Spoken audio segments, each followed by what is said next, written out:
Hello everyone, my name is Andrei Naves. I'm a bird breeder from Brazil. I would like to apologize in the first place about my English. 4 years ago, I didn't speak any words English and travel around the world visiting breeds. I learned something and I promise that I will do my best today, okay, to talk about our passion.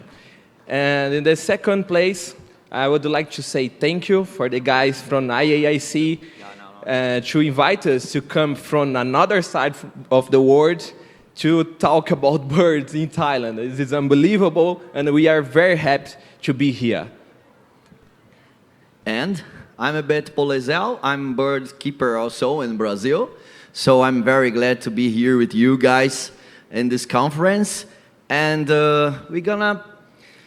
we think what is gonna discuss in this huge congress. So we're gonna talk a different story today.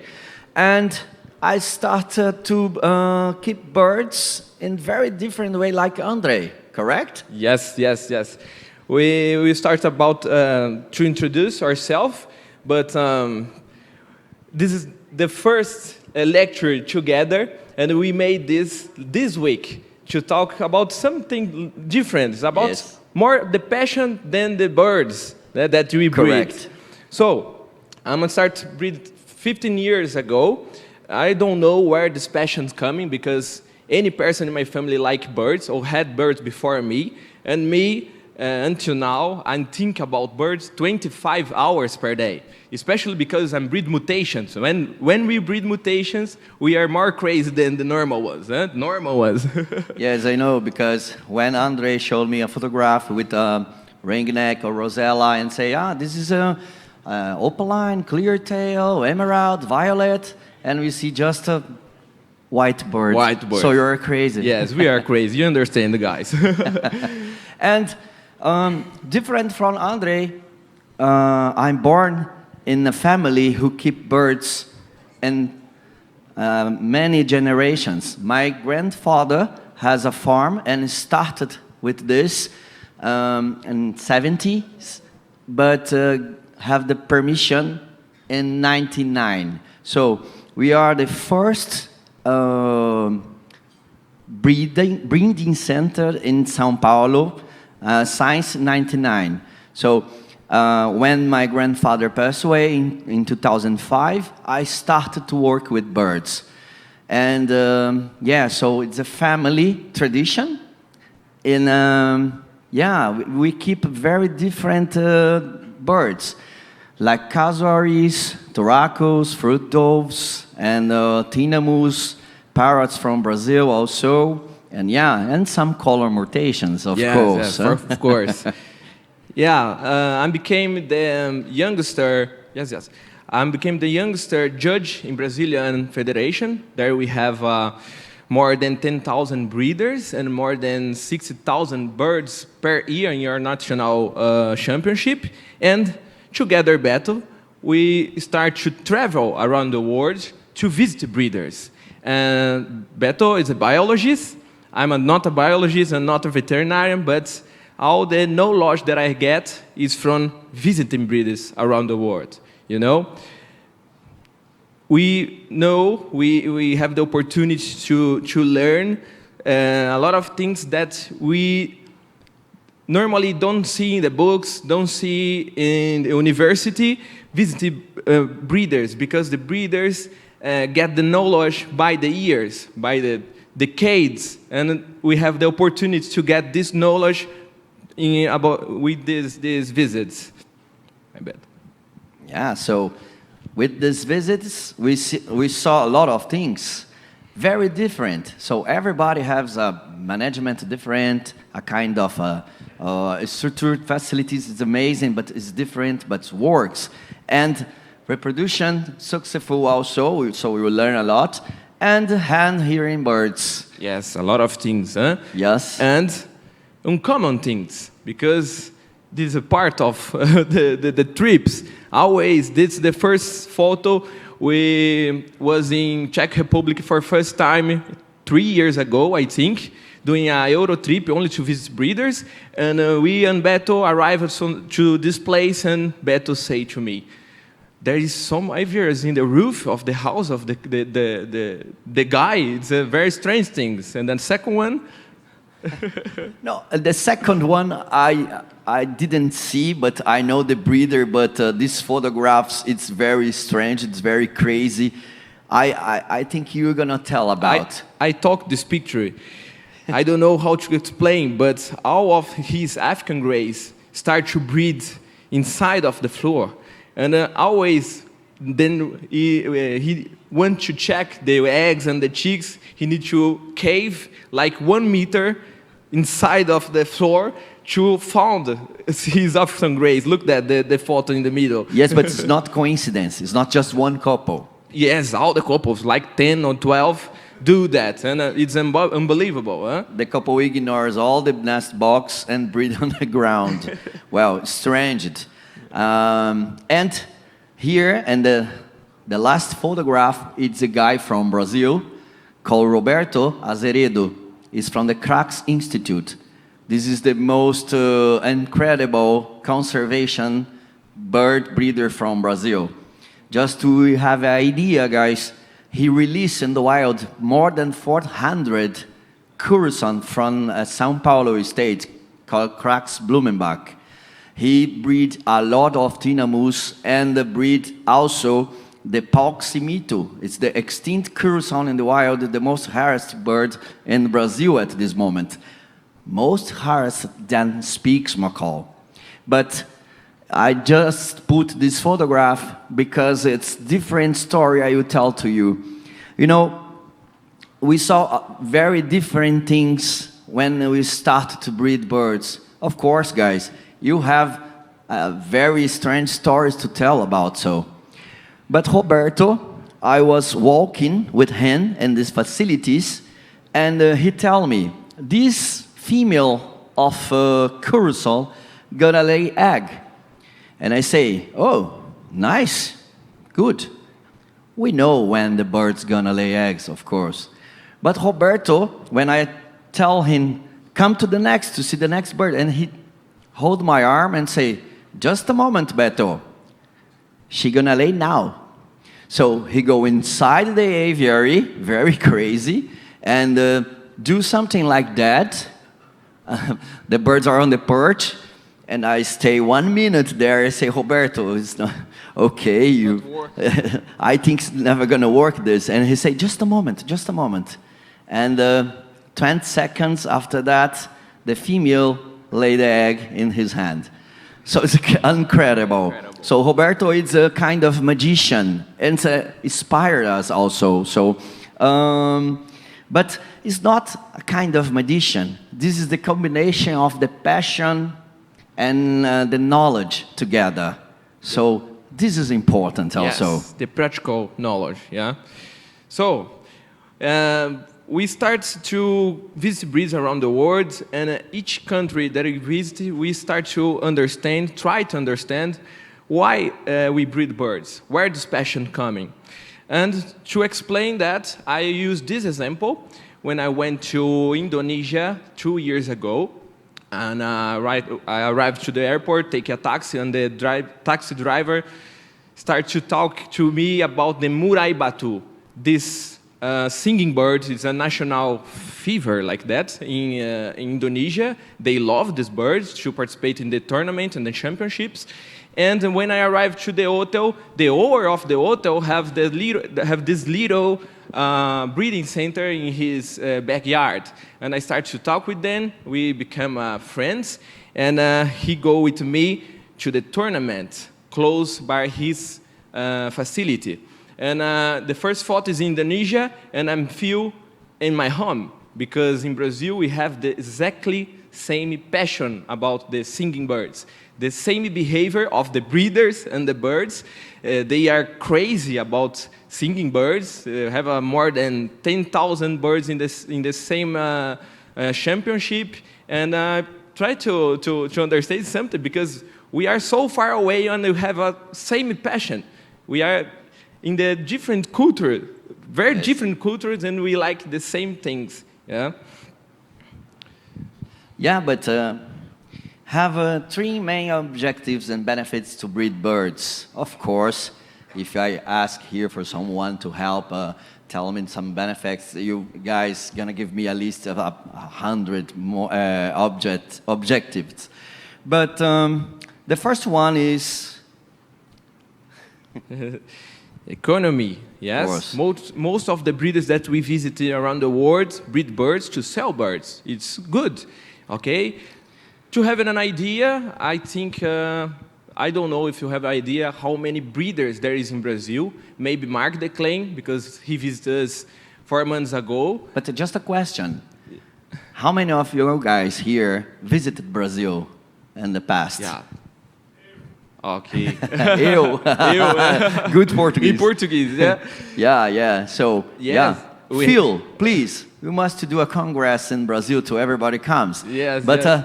It's a huge country. Huge. We have more than 700,000 breeders in Brazil now. This legally, official numbers. We have more than, maybe 3 times more than. And most of them, of course, it's singing birds. But we have more 10,000 who keep Amazons, macaws, lorikeets, and something like that. We have a huge place, more 42 million birds in our homes.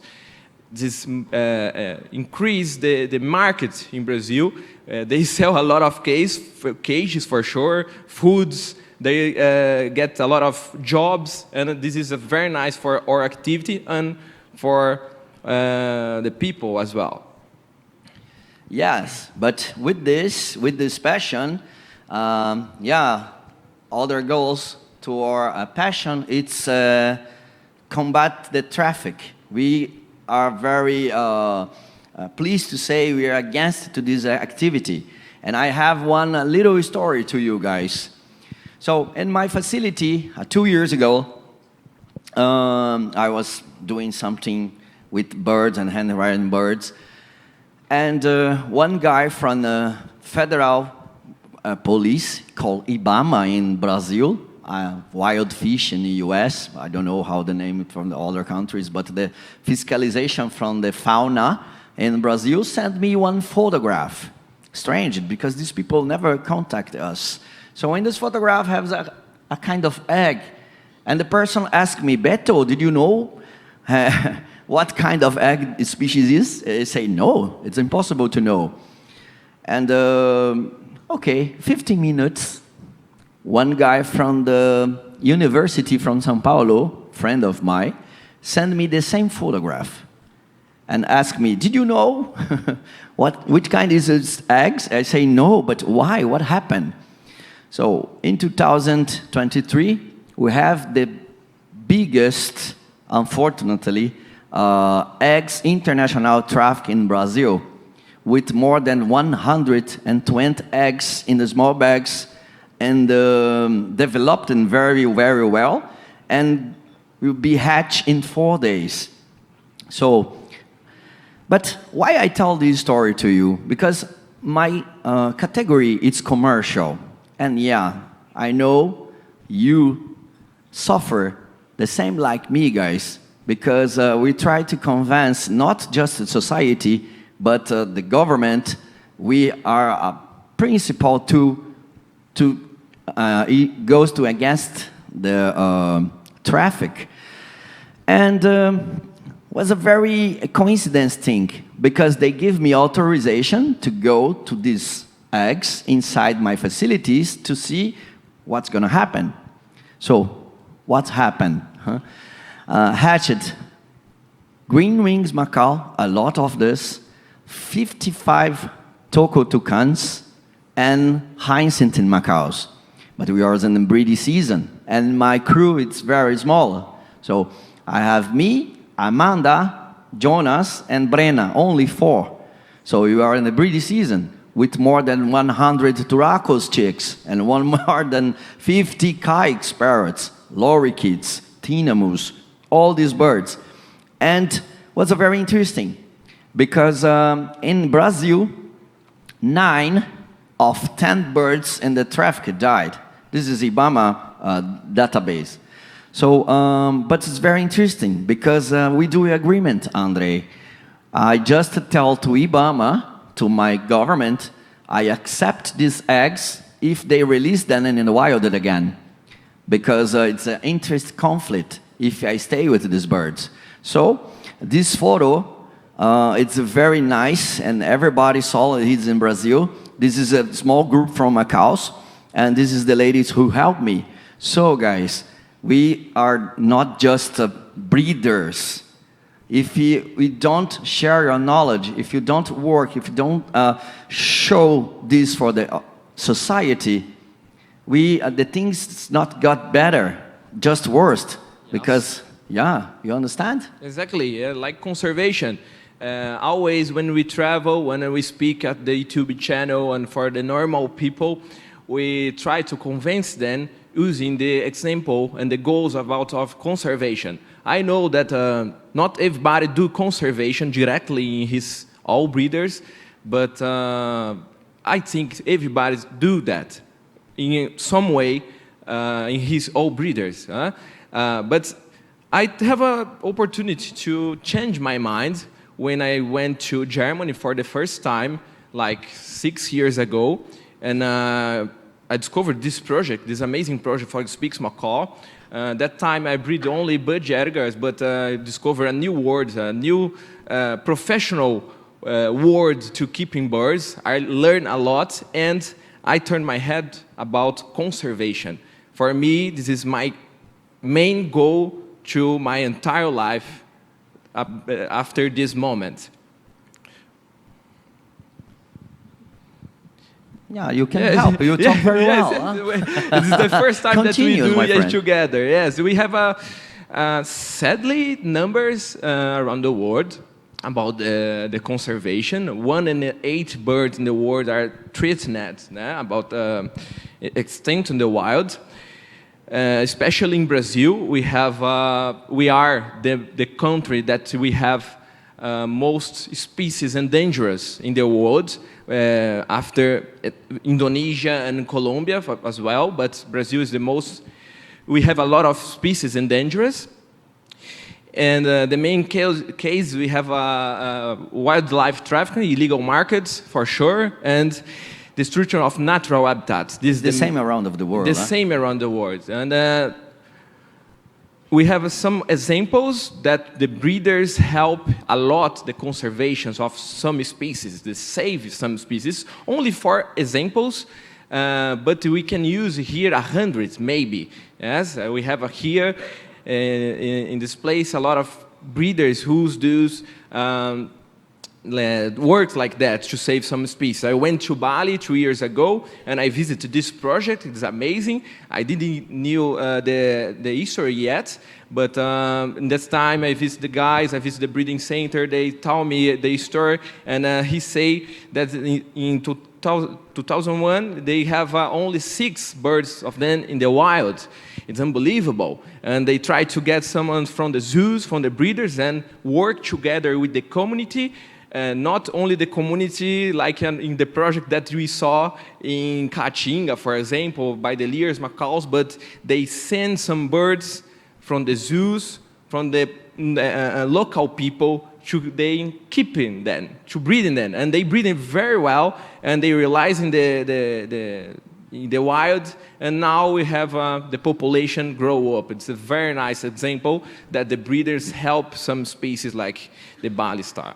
Yes, but if you come back to home, to Brazil, we can talk about the most harassed bird in Brazil at this moment is this guy, the second photograph. It's Mito Mito. It's Curuçan from Alagoas. And we have a story, we can turn this in a movie. Because, we talk about some birds' habitat destroyed, but this bird cross against a lot of things. Because in Brazil, we have a very problem in the 70s with the fuel, with the gasoline. So our president at that time gave to population a very good idea. We can cut the trees, plant sugar cane, and produce one gasoline we call ethanol, alcohol. In Brazil, it's alcohol, not to drink, but to put on the car. Huh? But everybody's excited with this. So they cut all the rain Atlantic forest in Brazil at that time. And one very enthusiastic guy called Pedro Nardelli go to Alagoas, to Maceió, and started to looking for this bird because he's very passionate from this kind of this family. And this family is one of the most endangered in America, South America and Middle America, and Central America. It's funny because this guy catch the three last ones.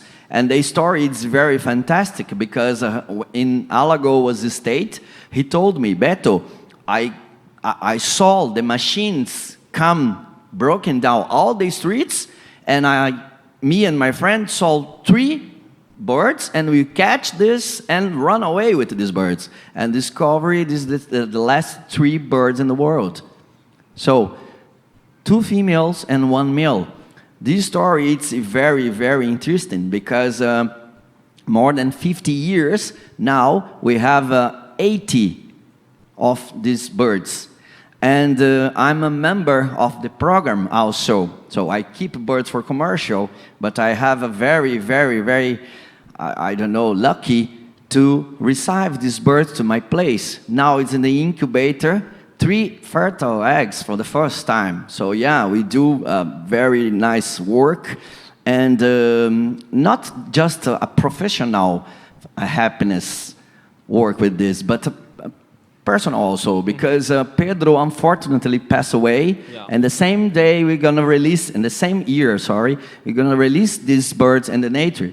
So the project continues slowly, but I'm very happy to go to the government project. Now I'm a member of the government in Brazil from the Alagoas Curuçan. So this is a very, very nice bird, very beautiful one. And I hope in the future, guys, you can have the opportunity to see this one. This is very, very big and, very different one. Yes, the another one is a bicudo. I put the normal name, the common name in Brazil, but it's Sporophylla maximiliani.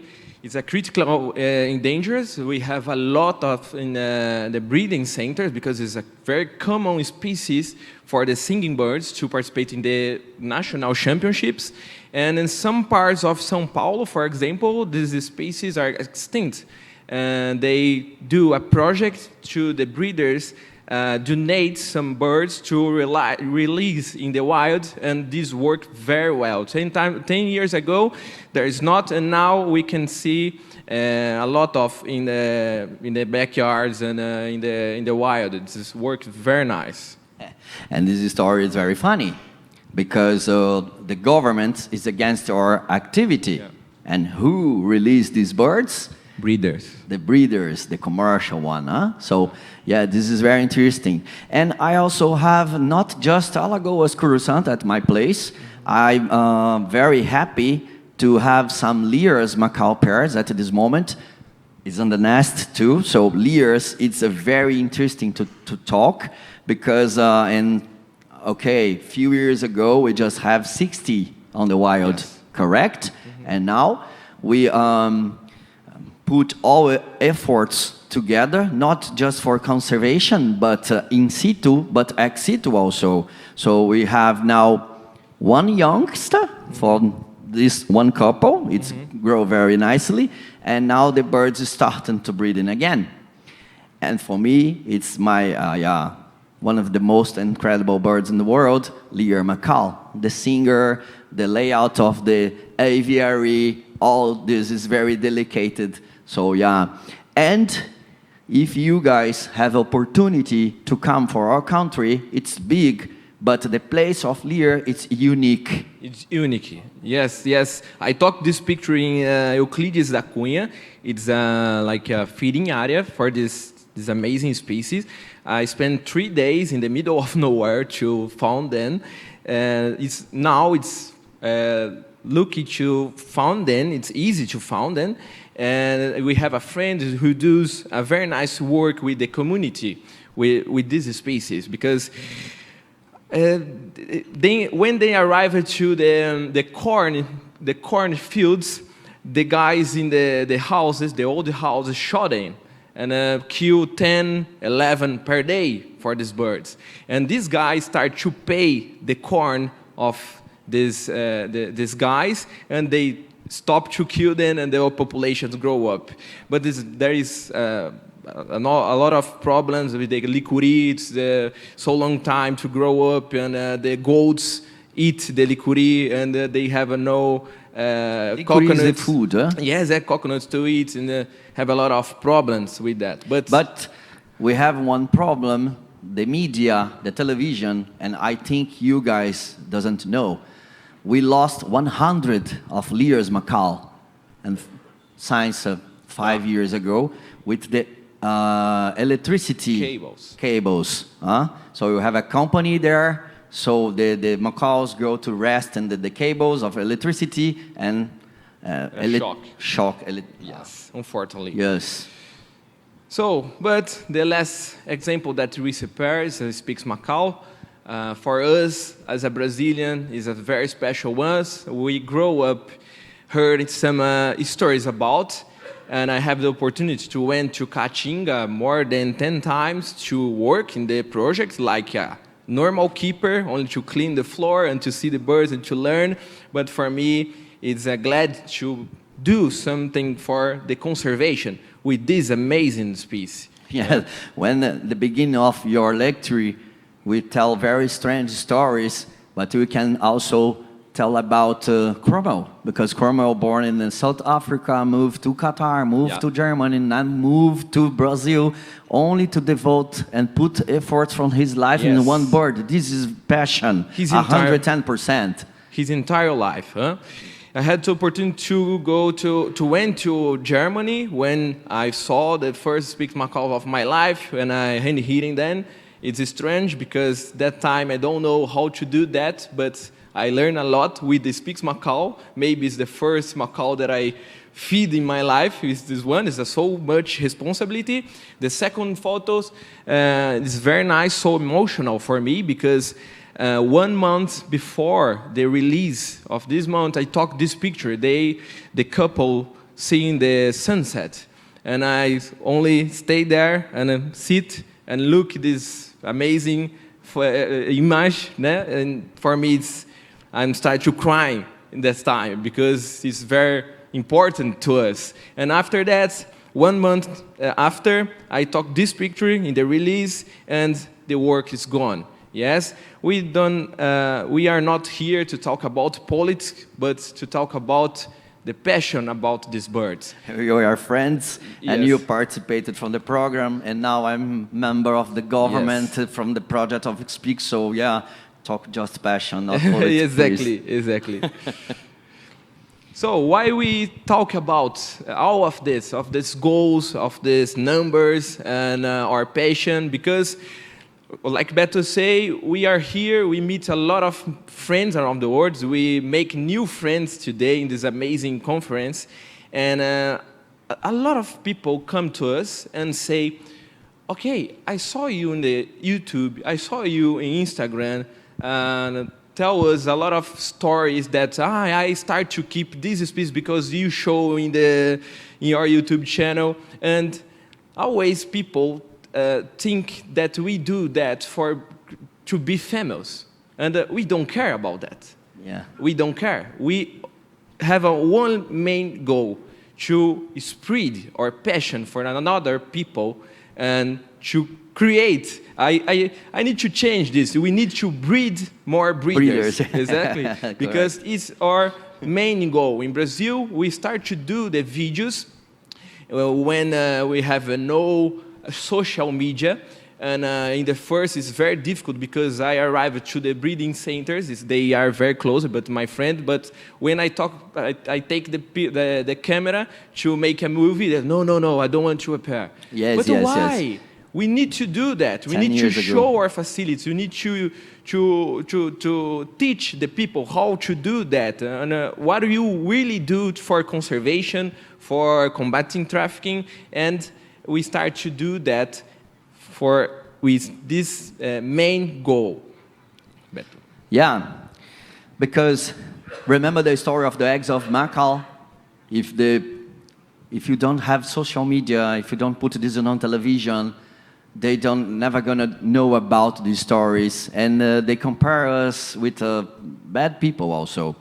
But this is very nice because Andre goes the first time in Rio de Janeiro to recording some tips in passed away our friend Lelio. So the first video he just recording to have some information to do the things in Lelio's place, and he showed to me. And I say, oh my, this is very fantastic. Why you don't put it on the internet? And he say, no, Beto, I'm never gonna do that. But he do. For my lucky and for our lucky, you put this video and Can be viral. Yes. Can be viral, and many people comes to Andre and say, oh, why you don't do a movie to breed some ringnecks, rosellas, red-humped? Hey guys, we talk about crazy people, but this guy, I know one guy who changed his car by 2 couples of red hump 10 years ago. He go to Rio by car, deliver the key, get the boxes with the red hump, and back to São Paulo in the bus. Yes. Crazy. So, yeah. So and another guys that is a tattoo of Fisen in your arms. Look that. But this is Argos Fisen, no? A crazy guy. Yeah, if you ask, for example, to Tony Silva, Tony, what's the most crazy story you listen? So the Congress ends in 3 months, I think. We're going to stay here a long time. A lot of stories. Huh? Yes, and after that, the bird TVs become very famous. And we start to do many videos around the world to spread this passion. And we talk about one day in the trips, sleep in the airport or in the car in Australia to visit some breeders. And me, Beto, start to think, okay, we need to do more. We need to do more for our friends, for new breeders in Brazil, because we have we have a biggest community of vets in Brazil. And people always come to us and say, oh, I watched the video in Jaco in Panama. I followed the Euro trip. Man, I wanted to participate of this because this is my dream. So, yes, and we start to think about Avicon. And we do that. In 1 month, we do the conference in Brazil, in São Paulo. No, in the middle of São Paulo, yes, in the countryside. And we reuned around 400 people from many countries around the world, and it's a very successful, and many people go there as youngs.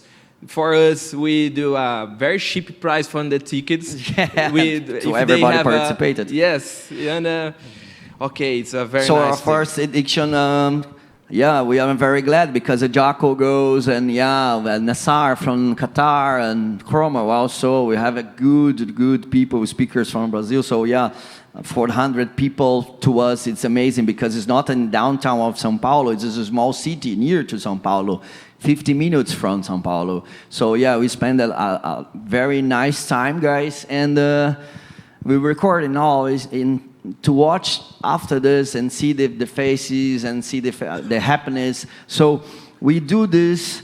We always thinking about what about our lecture? Our lecture is we have here with the legends here. Take a look. You guys inspire us. So why?